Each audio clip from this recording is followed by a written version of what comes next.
thank you very much for this wonderful introduction, my friend. And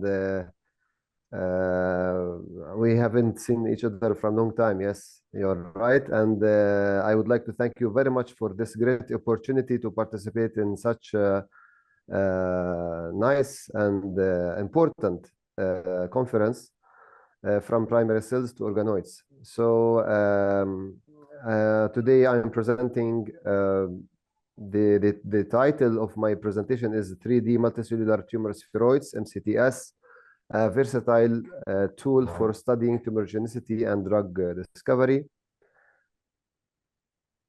So as you may know that primary tumors, in order to grow, they need to have several qualifications, if we can call them like this, which are called as hallmarks of cancer,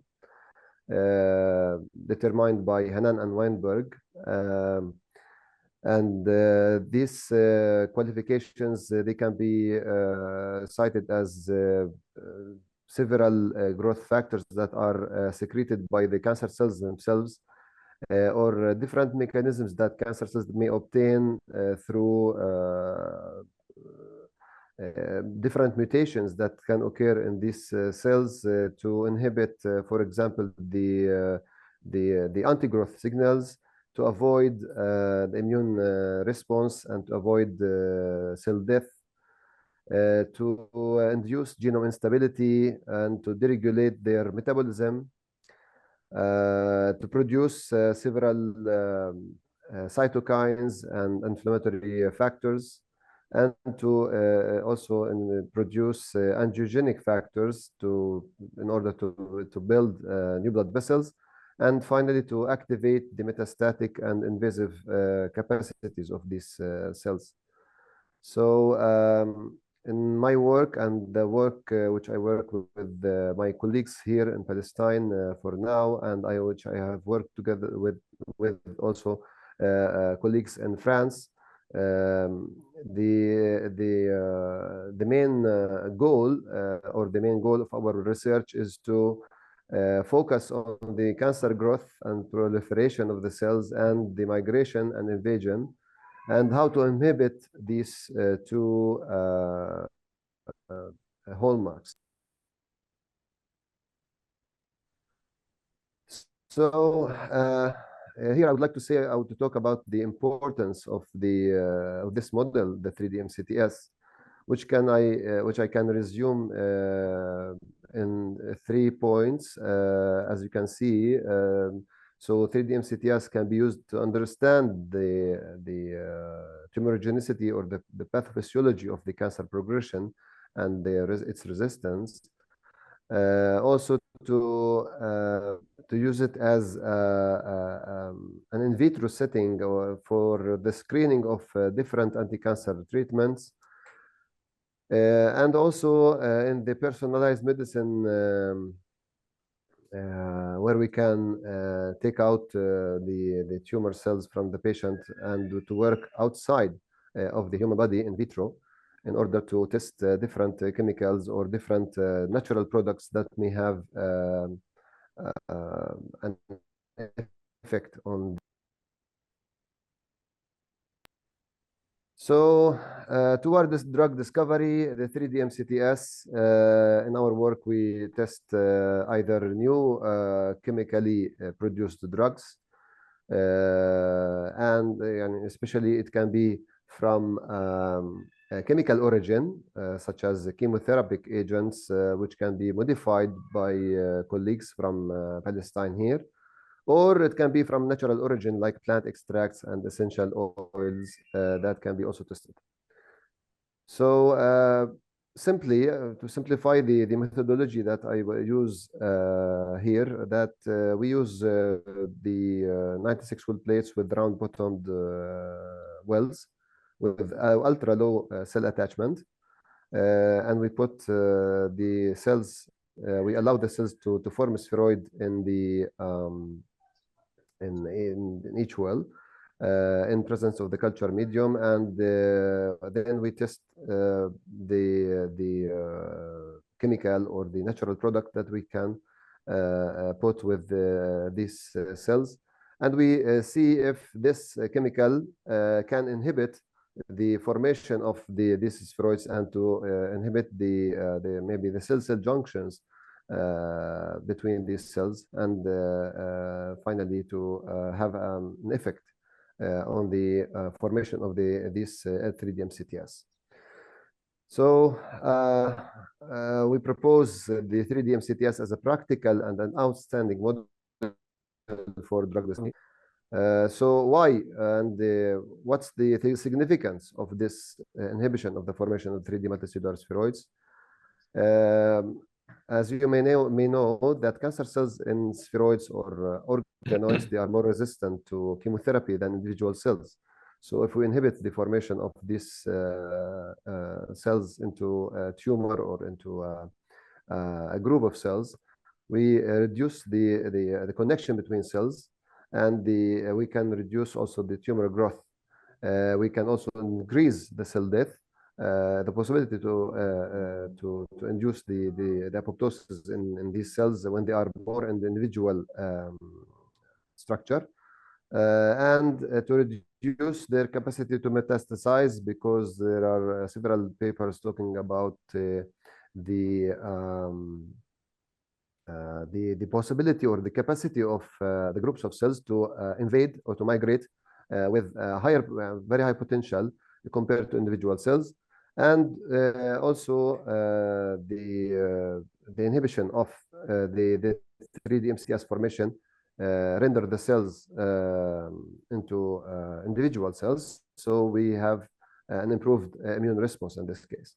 So I tried to resume these points as a significance for of what we do exactly. And I give several examples of what we have published as in the 3D MCTS as a model, which is working with the 2D setting also, and it could be also with the in vivo. We will see another example. So this is a publication of this year. I will show only the work with the 3D MCTS. We have cultured the cells of two types of cancer cells here: the HEP3B, which is a liver carcinoma, and the HeLa cells, which is uterus cervix cancer. And we observed the formation of the spheroid here, and here's with the intensity. We can say with the intensity using ImageG software. And here is the spheroid formed during 24 hours, and the cells were put in presence of one of the molecules that we tested is called MYM4. It's a chemical and it's a modified drug, potential drug. So we observed that there is an inhibition of the formation of these spheroids, such as we see in the control. Similarly, for the HEP3B also, we have large dispersal and scattering of these cells of HEP3B in presence of MYM4. The quantification I do is about the measurements of these spheroids or the clusters that are dispersed, or either the number of the clusters, the area that occupy, and the cluster circularity. So we can or we can say determine the parameters of these spheres. So as you can see here in presence of MYM4, for both cell lines, we have a significant increase in the main cluster area, significant reduction in the cluster circularity, and also in an increase in the cluster parameter. For example, for also to use this 3D MCTS as a model for other two compounds, RHA3 and RHA6. I will maybe not have the time to show and describe. It's more chemical for my colleagues that work in the chemistry department, and the pharmacy department, actually, in the Faculty of Medicine. So here, if you can see the image of the spheres or the spheroid in the non-treated condition, we have a nice spheroid that is formed here. However, in presence of these two components or the two potential agents, we have small aggregates, and here we have a different response. We have different aggregates of different sizes, and this, of course, support other results which were done on the 2D for the cytotoxicity and inhibition of the proliferation, and on other techniques that are used maybe not only on the for the anti-cancer effect. Here we have used the doxorubicin as a positive control, and we can see that the cells have been they formed a cluster, a larger cluster. It seems to have a smaller or the reduced volume.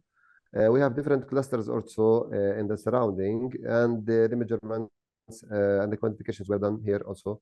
As you can see, here is the cluster count. We have a significant increase here for the second compound. We have also significant differences for the circular and also in the treated compared to the control condition.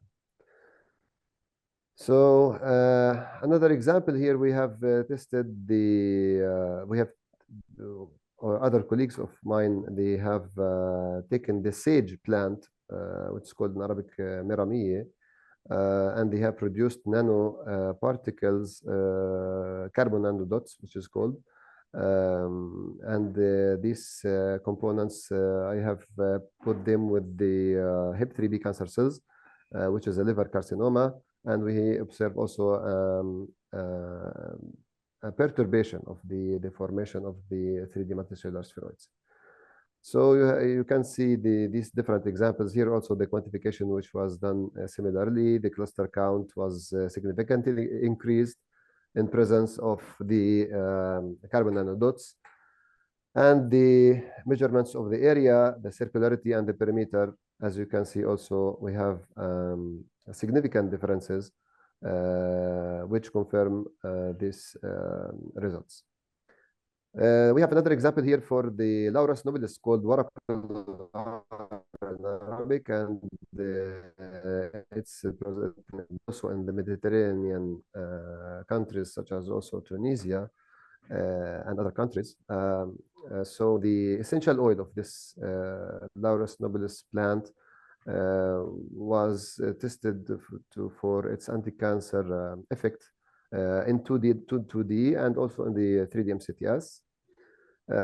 Here we have the control spheroid formation, the doxorubicin as a control, and also we have an increasing different concentrations, increasing concentrations of the Laurus nobilis essential oil. We see no effect at the lower concentrations. However, at these two concentrations, we have inhibition of the formation of the 3D MCTS. So also the quantifications were done here. Significant results for these two concentrations in relation for the cluster area. For the perimeter of these clusters, we have an increase of the perimeter and the area, and the reduction of the circularity. I would maybe clarify this one more, because the cluster circularity here, we have like the 0, it means the cells are more elongated, and 1 is they are more round. So we have a significant reduction of these clusters actually in presence of the Laurus nobilis essential oil compared to the control. So we arrived to another example here for another plant extract. It's called Gandelia 2040. I don't know if it's present in Tunisia actually, but it's present in Palestine, especially in the mountains of Nablus, where our university, An-Najah University, resides. So the Gandelia 2040, it was tested for by the 3D MCTS, by 2D tests, and also in vivo. What is interesting, I'm showing here just like the graphical abstract of this paper where the liver cancer cells were injected um, in nude mice, and the liver tumor was allowed to form there. And then after 10 days, there was an injection with the Gandelia tourniforte extract um, intraperitoneal, and there was a reduction of the tumor size. This was done in several mice, of course, and several factors such as p53, AKT, PI3 kinase was quantified in the tumor before and after the treatment with Gandelia tourniforte, and these results, not the results, the conclusion show that there is a difference in the expression of these important proteins in the tumor before and after. So the 3D MCTS also came to confirm these results, where we have here the non-treated spheroid, and in presence of Gandelia tourniforte, we have a complete dispersal of the formation or the cells actually, and there is a formation of from the experience we know that this is not a spheroid. This is more like a cluster of cells. And we have a comparison here with the doxorubicin as a positive control, showing also a large cluster and also other small aggregates around with different sizes. So these results were quantified here. The cluster count was significantly increased in presence of G tourniforte extract. The circularity was significantly reduced, and also the cluster area. So we can say that this paper maybe relate the 3D MCTS screening results with the in vivo in the mice model, and also reinforce the 3D MCTS model for drug discovery. The final, or no, not this is not the final. This paper also was recently published in October, late October. Here, the cancer cells were the spheroids were. It's more like aggregates here because it's with the hang drop technique. We have also tested the micromeria fruticosa extract. And there is a reduction in the size and in the area, in the circularity, and also in the main cluster area in presence of this extract of this plant, Micromeria fruticosa. It's also a plant called Osh Bishai in Arabic. 2 minutes. Okay, correlate this with the 2D settings, the migration of just to say technique. The scratch was done at 0 hour. Images were taken, and then increasing concentration of this plant extract. It's an infusion, actually, to be more precise. There is an inhibition of the cell migration here of the same cell line. So there is a correlation between 2D and 3D in this paper. Here is the final one. Me and Dr. Mohammed Jama'a, we have published this paper in 2017, and just to show, there is a time-lapse video microscopy here to show the invasion of sarcoma cancer cells after 24 hours, which it was fascinating, this experiment, because the cells were about to leave completely the spheroid outside, and in presence of 2 inhibitors of mitotic kinases like MPS1 and JNK family, or JNK 1, 2, 3. They have inhibited completely this to the invasion of these cell lines. So to conclude, the 3D MCTS help in understanding the pathophysiology of cancer progression and to test novel anti-cancer drugs. 3D MCTS also constitute a bridge between in vivo, in vitro, and in vitro classical 2D settings to facilitate the personalized screening of the drugs. Different anti-cancer agents have shown their capacity to inhibit 3D MCTS, as you have seen in the examples. And the 3D MCTS screening results correlates with the in vivo mice model results, thus providing 3D MCTS as an outstanding model for drug discovery. So the mechanism should be deciphered after this for the maybe one or more of these drugs, and to investigate the role of the cell-cell junctions in the 3D MCTS formation. It would be very interesting. Here is the references of the images and the information that I have given, and I would like to thank very much my friend Dr. Mohamed Jama'a for this invitation. To thank the Faculty of Science also and the University de Tunis Al Manar. And I would like to thank you all for your attention. If you have any question, I will be hearing that. Thank you very much, Dr. Saber. Thank you. This is like a very shy applause, because I need a real applause for him because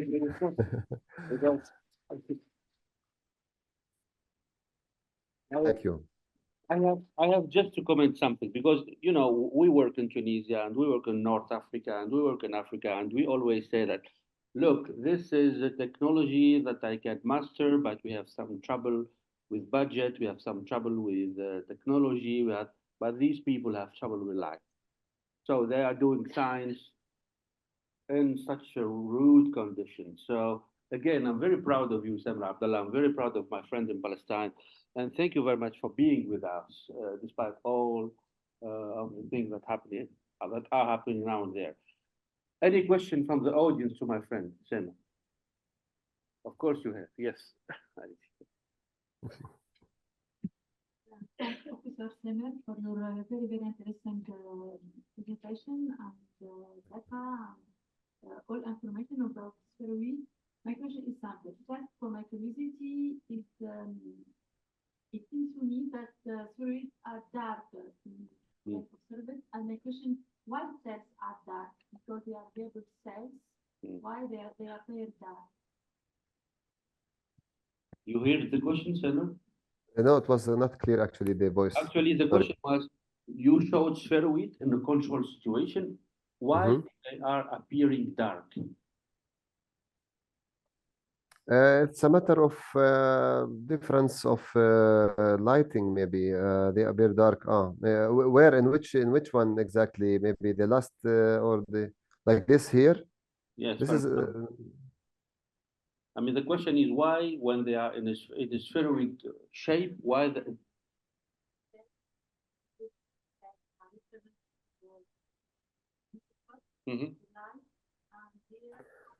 Like here? Yeah, of course. So why cells appear when they are in spheroid shape? Maybe Sarah will also show some. Why they appear like that? Is it kind of a microscopic, how to say? Yeah, maybe the microscopic filter. Actually, yeah, like here, yeah, you have right. Yeah, you have right to ask such a question, because here, for example, we can see the cells clearly. Yeah, maybe it's something to about the phase contrast difference or the filters that we have in our laboratory. Yes, but we have. We have a comment from the audience. Yes, Sam. So spheroid imaging, there are probably three major challenges with spheroid imaging. The first is the bright field imaging like this. The spheres always appear dark because of the density of the cells. Because they sit on top of one another, bright field imaging doesn't allow you to contrast through them. So you can't face contrast in the layer. If you put it on a confocal microscope, for example, where you can Z-stack the image, then you'll start to see them clarify. It's actually just because they're very dense.